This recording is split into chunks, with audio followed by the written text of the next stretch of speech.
Welcome, everybody, to the Elev8 Project podcast, where we talk about everything content creation, specifically for beginners, from YouTube, TikTok, Instagram, all the different things, even podcasts. And in this episode, I'm going to be talking about being monetized on YouTube. So, when you're doing content creation, doesn't everybody want to be monetized? Even specifically YouTube. When you take a look at Mr. Beast, or you take a look at your favorite YouTuber, and you're like, wow, they have a great setup. They're driving nice cars. They got 100,000 subscribers, 50,000 subscribers, 106 million subscribers, and they're living the dream.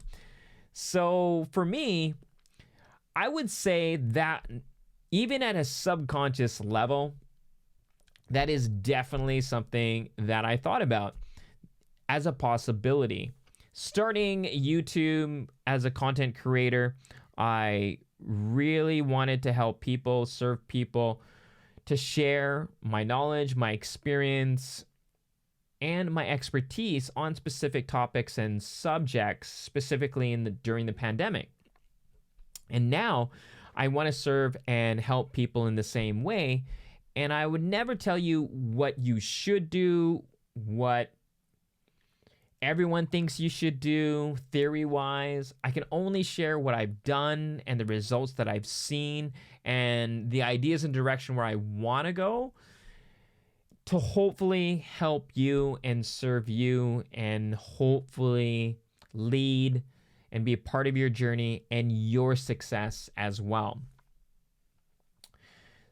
If we were going to take a look at YouTube specifically in the criteria, if we take a look at the criteria and what you need to be monetized. So right now it is October 2020. They're making some changes on monetization and how you can get there faster, and also for different creators on the platform next year in 2023. So I'll talk about what I know now and what I needed to be monetized on YouTube. So you need 4,000 watch hours and 1,000 subscribers, as well as no community strikes, so copyright infringement, etc. And you need to be able to hit that target or that criteria within 12 months. So even for myself, I might be monetized now, and let's say in the next 12 months, I don't meet the 4,000 watch hours, I could be demonetized. Or again, even though I'm monetized now, and within that time period, I get 3 strikes, my channel will no longer exist. Now, talking about channel, if you just catching me on the podcast and you found this channel, thank you. Hopefully you hit subscribe. I do got some great information, especially if you're a beginner. But a lot of my content is on YouTube. So you can check me out at Elev8 Project, YouTube/Elev8 Project, and you'll see a lot of my content there. So the big question when I was thinking about being monetized, 1, is that impossible? 2, why don't they have a lower criteria to hit monetization faster? 3, why don't they have more watch time hours or more subscribers or less? I kind of really want to figure out, do I agree or disagree with the minimum threshold to get monetized?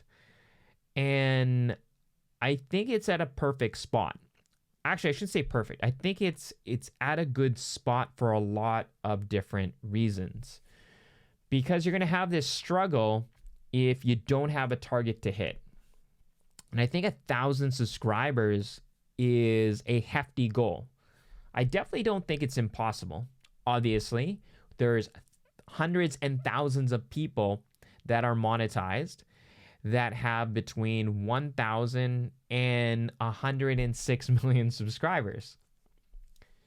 So it's definitely not impossible. Is it difficult? Yes, 100%. And I agree with having this threshold because it gives you an opportunity to see if you like what you're doing. And I think from a company standpoint, they're looking for people to pump out content consistently to their viewers. They have a platform and they're trying to push as much content for the interest of the viewers. When I think in the past, and I really don't know this, I think when you start a YouTube channel, you could have started being monetized right away. And I think that causes a few different problems. A lot of people may not take it seriously. It's just a hobby, which is a-okay. Then there's this struggle of like, okay, you're making some money and then you're not making money. And then there's complaints going into YouTube. And because there isn't this minimum level of quality content, the content that's getting pushed out makes the platform not as inviting for people to join and watch and continue to watch. So that gives you the opportunity not only to know if you like making content, it also gives you an opportunity to make quality content that people are willing to watch, to learn something, or be entertained. And I think everyone has the ability to share their knowledge, their experience, and their expertise to create videos that people want to watch, especially if it's something specific, if it's a specific topic or subject. Like, let's say you're a plumber. You are an expert plumber. You've been a plumber for years. You have knowledge and you have a wealth of experience. And what's simple for you because of the amount of knowledge and experience and expertise that you have may not be so easy or simple for someone else.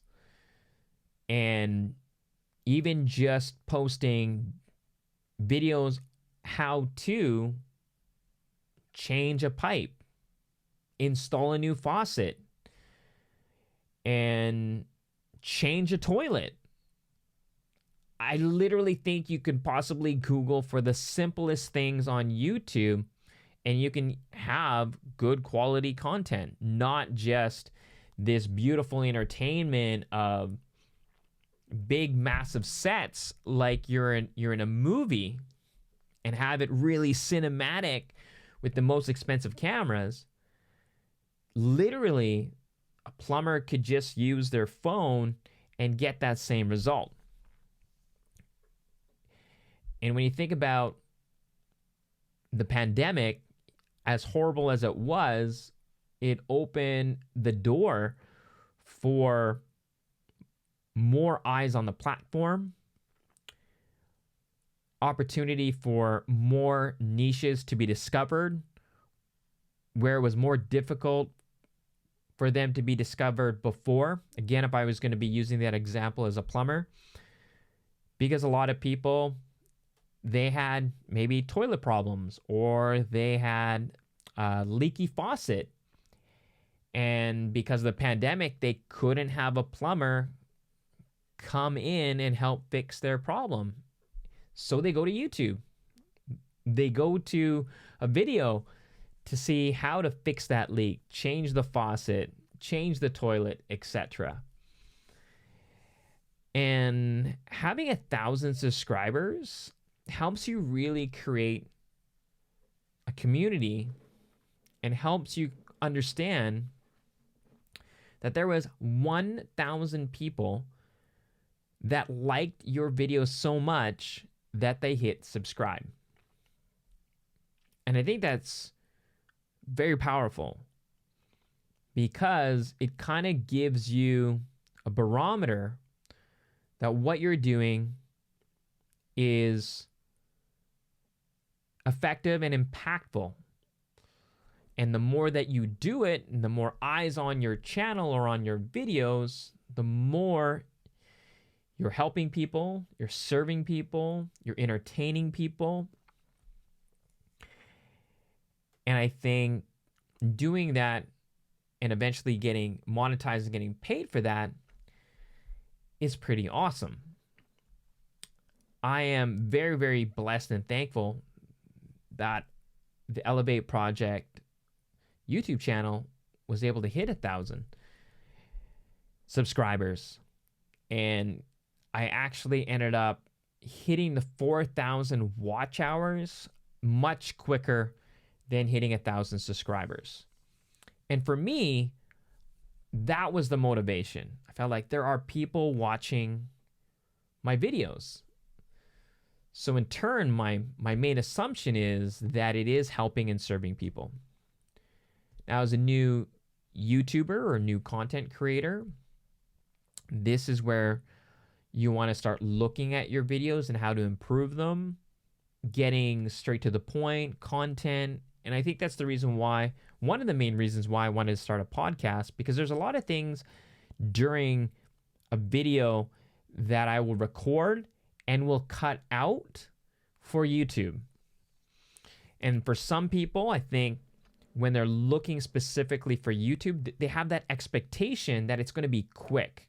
You ask your question and you get an answer right away. With a platform like podcast is more of an understanding that this is a long form content. And this gives me the ability to share my thoughts and maybe be more descriptive about my explanation and explain more of my what, my why, and how to do different things. And so being monetized on YouTube, I think everyone thinks about that, even just for a split second, subconsciously, definitely for sure. Consciously, for some people, this might be their decision where this is something that I want to do. And I get it. Some people don't want to be on camera. Some people don't have any experience with video editing. And having that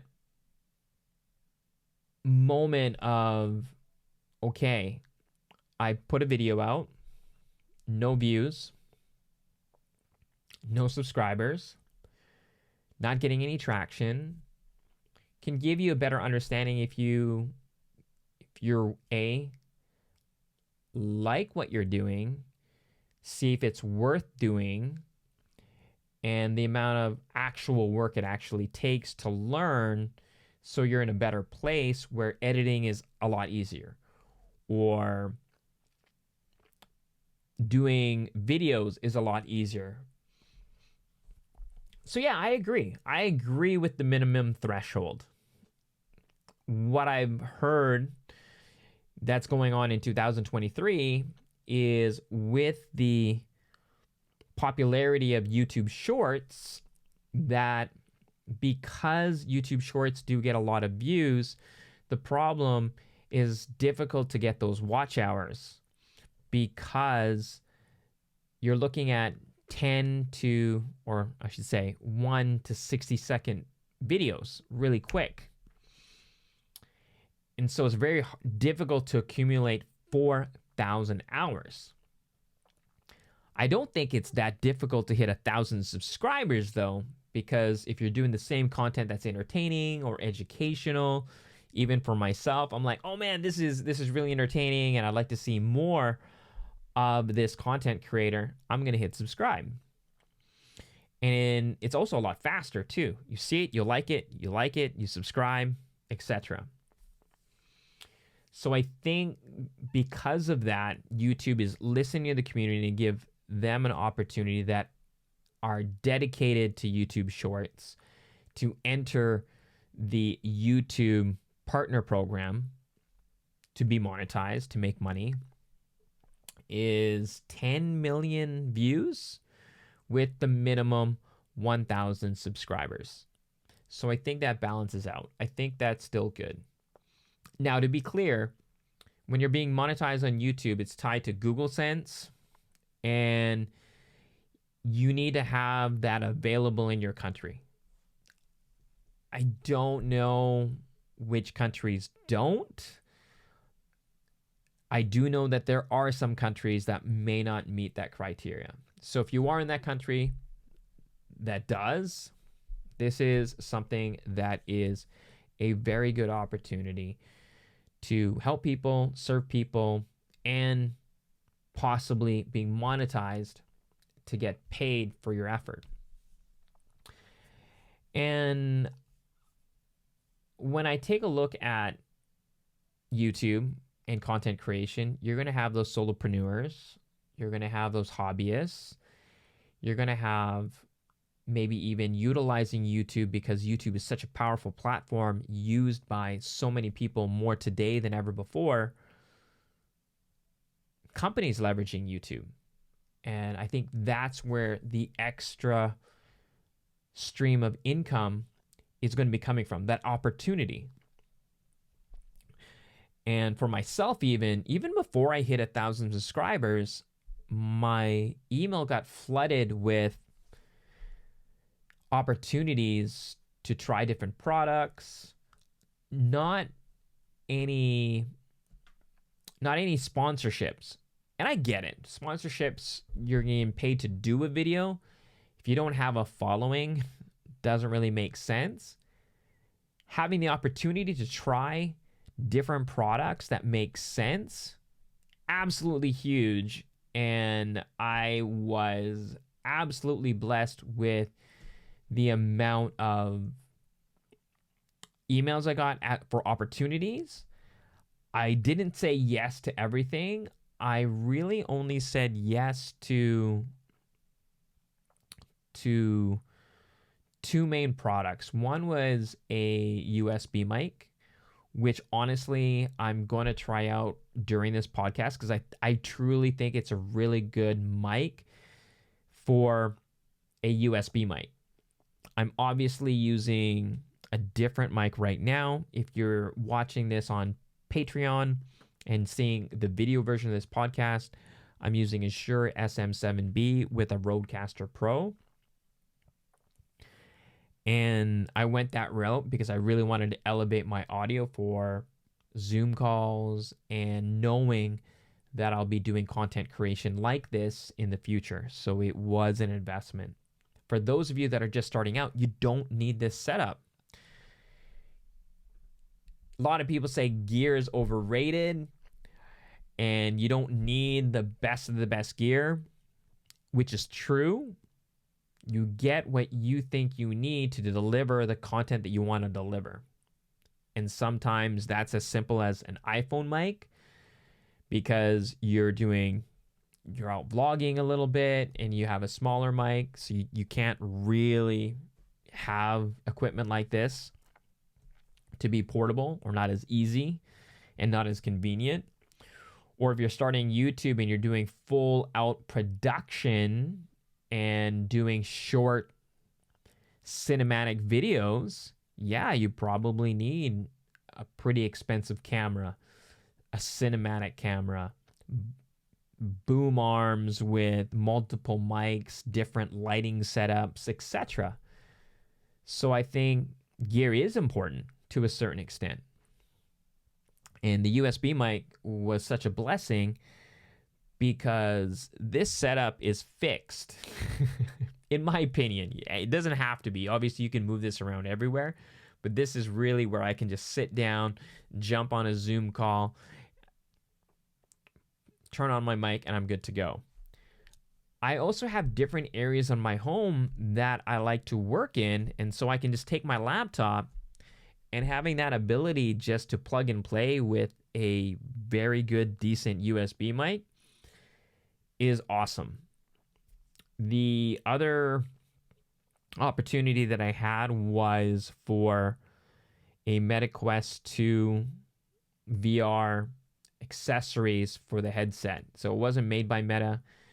It was made by a company called AMVR. And I had a lot of videos about virtual reality, working from home, and utilizing VR in your workspace. Of course, I did start playing games with it as well because it's very entertaining. You're stuck at home during the pandemic. It was a great tool to have, not just for work, more so for the family and having some fun and being entertained outside of just watching movies all day. And so I accepted those because those are things that I would actually use. So there's a couple rules and the reasons why I didn't accept every single offer that went in my inbox. One, spam. Spam, scam, they kind of roll in the same bucket for me. Not saying that everything that came in my inbox was a spam or scam. Two, will it be something that I will actually use and utilize? Would it be something that would benefit me so I can relay that message and how it benefits me so I can show and help and serve people that are looking for the same solution? Next was also, is it a reputable brand? Now, I'm not saying it had to be a name brand, but reputable enough. So every time I got an offer and it passed that criteria that it's something that I could benefit from, and I didn't feel it was spam or I didn't feel it was a scam, I would go on the website. I would take a look at the company. I would research a little bit if it's reputable and they have some sort of track record. Who have they helped? Who have they served? What were the reviews like if it was available on Amazon, for instance? And so those two got positive reviews. They are brands that were reputable enough for me. I knew I wasn't getting like Samsung, Sony, or Logitech or anything like that. So I was okay. And lastly, the last thing that I look at, will it benefit my audience? Will it actually serve my audience at any given time? So depending, I was really focusing on equipment, working from home, elevating how you present on Zoom. And a lot of those things transition to what I'm focused on now, helping new content creators to help them overcome fears of possibly getting into something that may change their lives in the future or elevate their skills in something new. And at the very least, having the opportunity and ability to share your knowledge, your experience, and your expertise online. So yeah, it is being monetized is one thing through YouTube and getting paid by YouTube partner program. The other is also in that journey to 1,000, you're putting a lot more, you're creating a lot more opportunity for brands to reach out to you for other streams of income. So now that we've kind of talked about being monetized on YouTube, my thoughts, and what do you need to be monetized? Do I agree or disagree with the minimum threshold? What is monetization on YouTube mean for the Elev8 project? Well, it's not like I'm making a lot of money where it can replace my 9 to 5. What it does do, it helps reduce some friction when it comes to creating more videos and time as well. So overall, it gives an opportunity to create more content, to continue to serve and help people wanting to start content creation. I don't think monetization is bad by any means. I think it's a bonus and icing on the cake, as long as you have your own overall purpose and goal and you're aligned with that, and you're not doing anything that goes against your morals and your moral compass to get to that 1,000 subscribers just to be monetized. So will there be opportunities to create more sources of income? Is there an opportunity that you might find that this online content creation can replace your 9 to 5? 100%. And I think if you follow my journey, that might be a possibility for me. Is it a goal? It is my goal to serve and help people. And if it results in replacing my 9 to 5, great. My goal would be that to have that freedom, but to shape my lifestyle. And what I mean by that is, if this creates opportunity for me to get in another role that might not be 100% YouTube, but still enable me to do the things that I do to help and serve people, and I have an opportunity to work with another company or with an organization that gives me that freedom,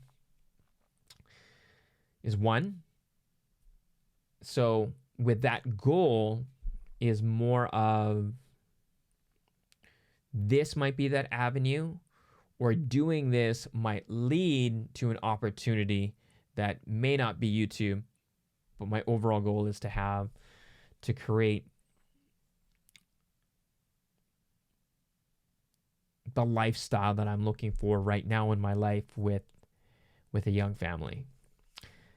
So hopefully you found value. And if you do found value in this podcast episode, I would love it if you could leave a review and a rating, a 5-star rating on Apple Podcasts, Spotify, or whatever platform that you follow and listen to podcasts. Be safe, stay awesome, and I'll catch you in the next one.